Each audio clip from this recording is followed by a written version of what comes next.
বিসমিল্লাহির রহমানির রহিম। রোজার প্রতিদান।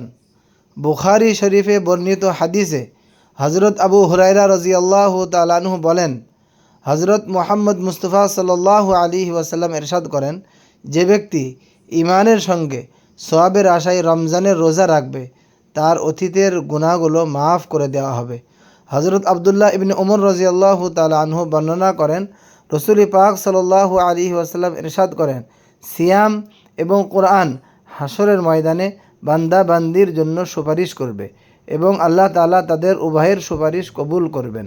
হজরত আবু হুরায়রা রাদিয়াল্লাহু তাআলা আনহু আরও বর্ণনা করেন, রাসূলুল্লাহ সাল্লাল্লাহু আলাইহি ওয়াসাল্লাম বর্ণনা করেন, প্রত্যেক বস্তুর জাকাত রয়েছে, তেমনি শরীরের জাকাত আছে, আর শরীরের জাকাত হচ্ছে রোজা পালন করা।